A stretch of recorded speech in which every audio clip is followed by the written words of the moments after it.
Hi everyone, welcome back to my channel. My name is Soshtvi and today we are discussing every book I read in June. We are also discussing the books I read in May. I read only 2 books in May, so I decided not to do a May wrap up and thought I would just include those 2 books in this wrap up as well.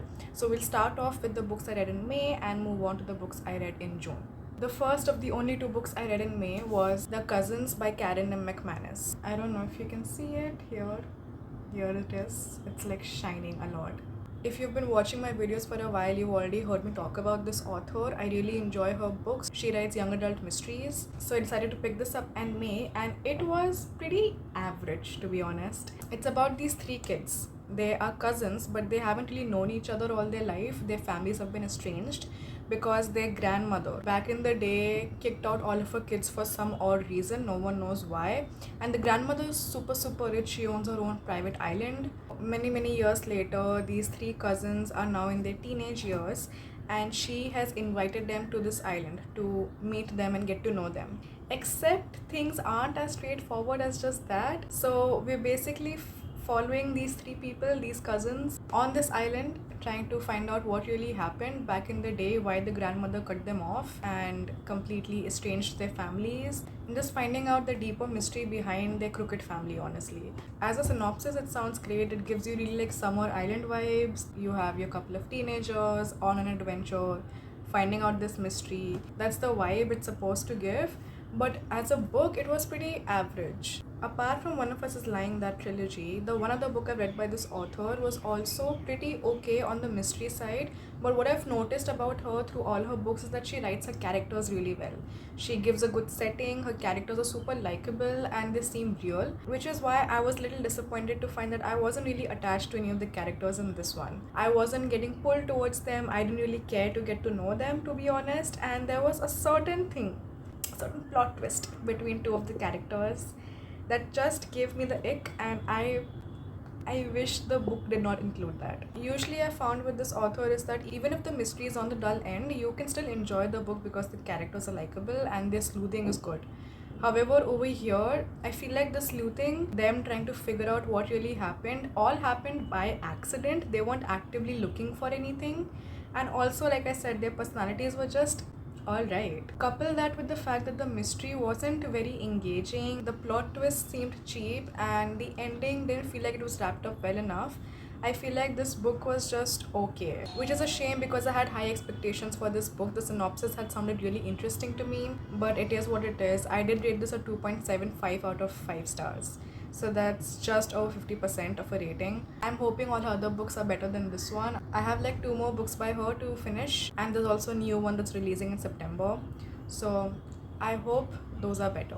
But this one can be skipped over. And the last book I read in May was Yellowface by Rebecca F. Kong. I read this in a reading vlog. I will link that down below. I have shared all my thoughts in details and what it was like for me to read this in detail in that vlog, so you can check that out for deeper views. Overall, I really enjoyed this. It's literary fiction. It's about this woman, a white author who, at the death of her Asian author friend, steals the manuscript that she was working on and publishes it as her own. There's a lot of nuanced discussion about racism and representation and authenticity, internet bullying, all of that coupled in the times that we live in with the internet and social media. Super interesting book. I do think the end that we had, the climax scene, was a little out of pocket for the kind of book this was, and I did not enjoy that. But overall, it was a really fun book. It's super fast paced, so it's easy to get through as well.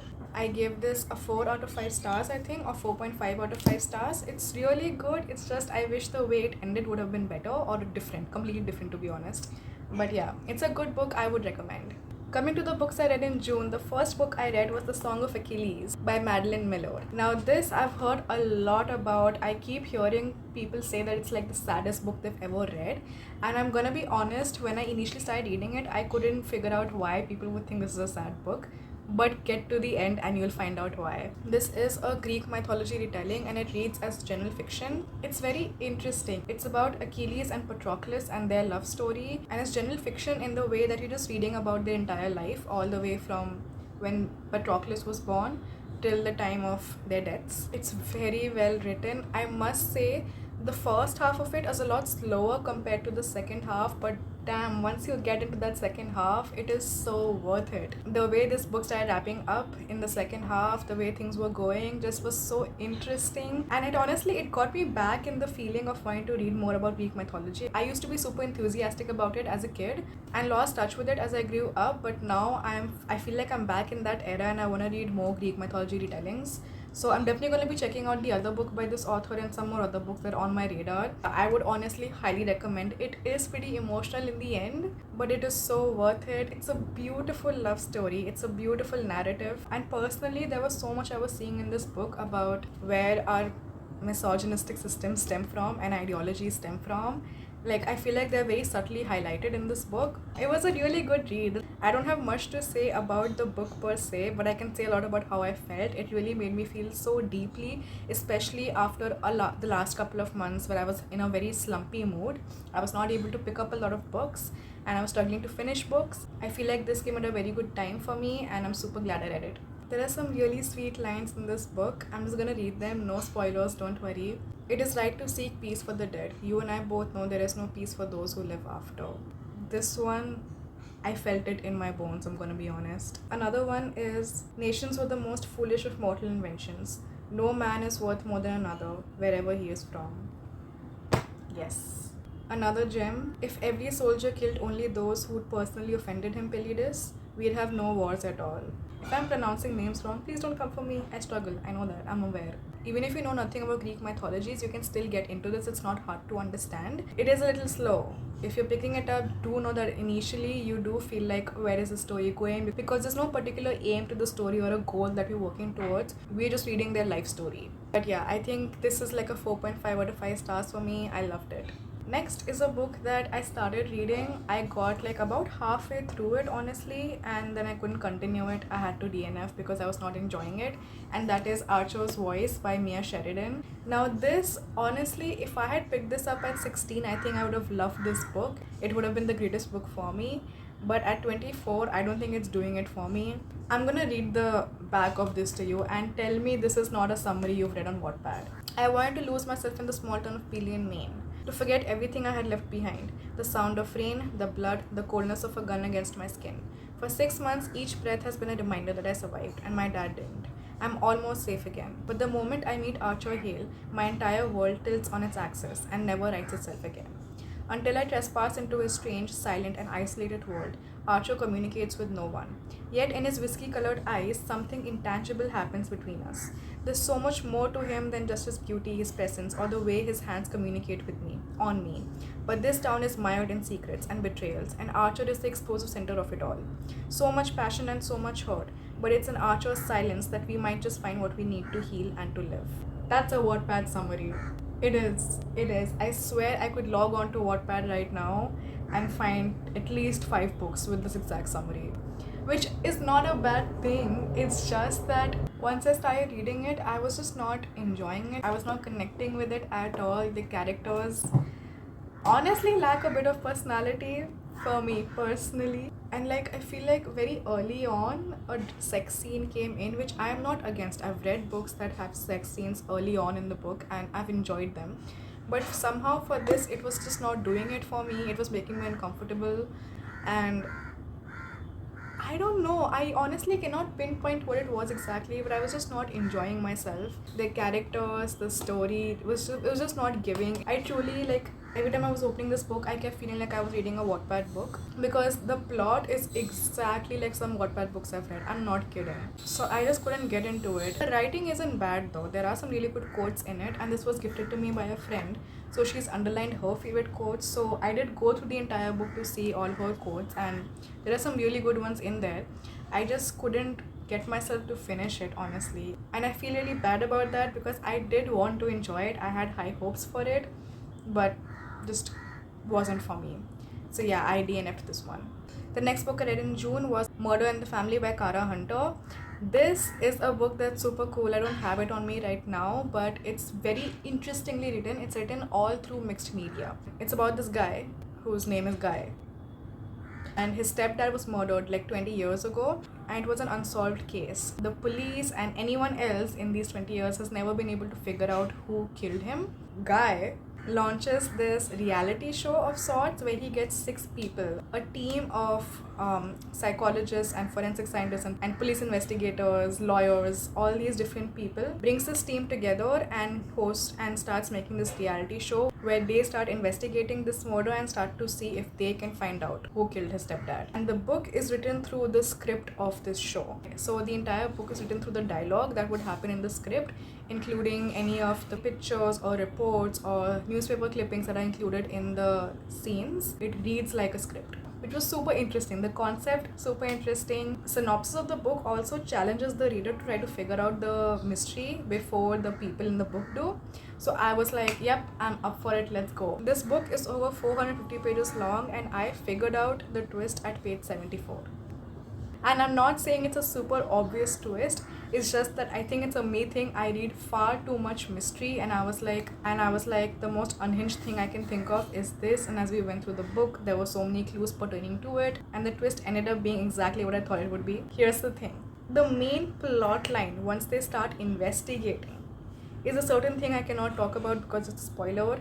But that main plot line had no correlation, absolutely nothing to do with the twist that we had. So as soon as I started investigating, they found this thing about the stepdad, and the entire investigation is based off of that thing, and that thing has nothing to do with the end result. So if we had removed that entire plot line, nothing would have changed about the twist, about the ending, about the result. Nothing at all. The book would have been considerably shorter, like 300 pages shorter, but nothing about the end result would have changed. Because of which I'm just like, why? What was the point then?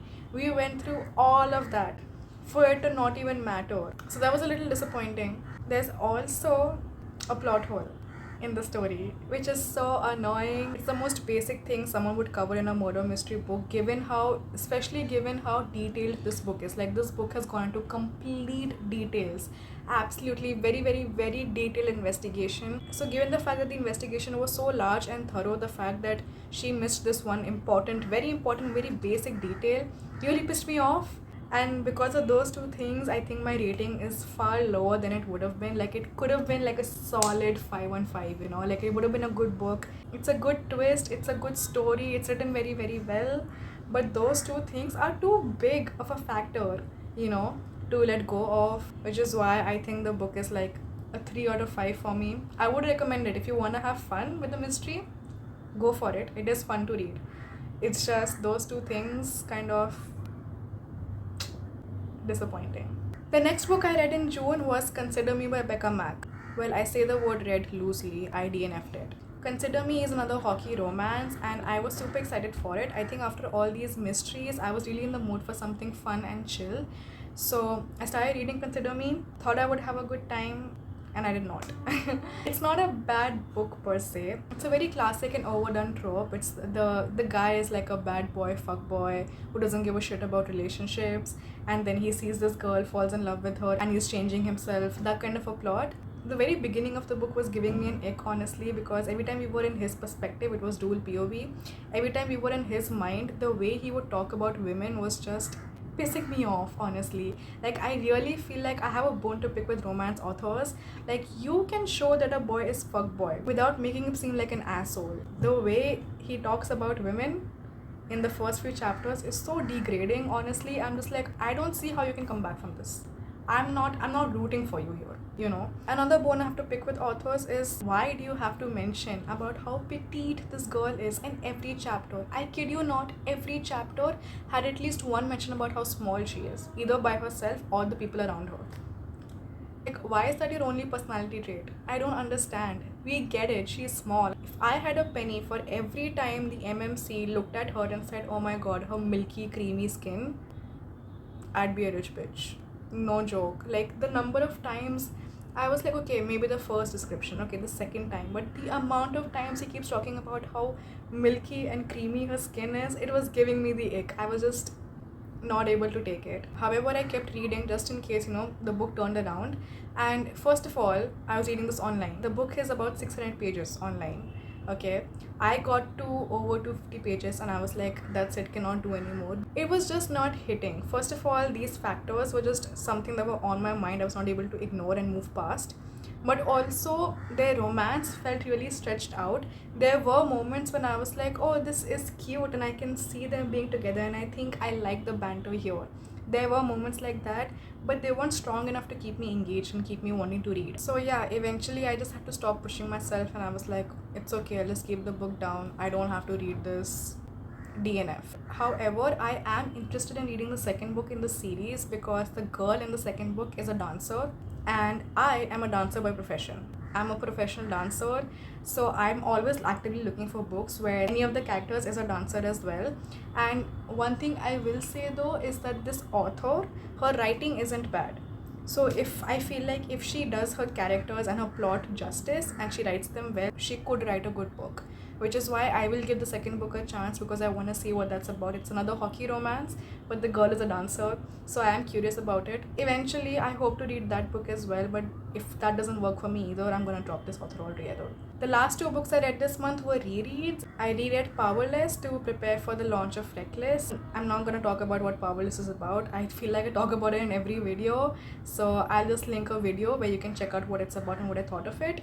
But yeah, I reread Powerless, and then I also reread Happy Place because I was annotating that book for a friend of mine. So yeah, those are two books I reread as well. And yeah, that's about it. Those are all the books I read in June. I feel like it was quite a step up from May, if I may say so myself. I feel like I'm getting out of the slump and I'm motivated to read again. So yeah, I'm looking forward to July. Hopefully it's a great month, and I'm especially looking forward to the release of Reckless. That's my most anticipated release of the year. Can't wait to have it in my hands. And yeah, that's it for today's video. Let me know if you've read any of these, and also let me know what is your most anticipated release of the year. I would love to know. But yeah, thank you so much for watching. Follow me on Instagram and Storygraph. Like, share, subscribe and comment on this video, and I will see you guys next time. Thanks for watching.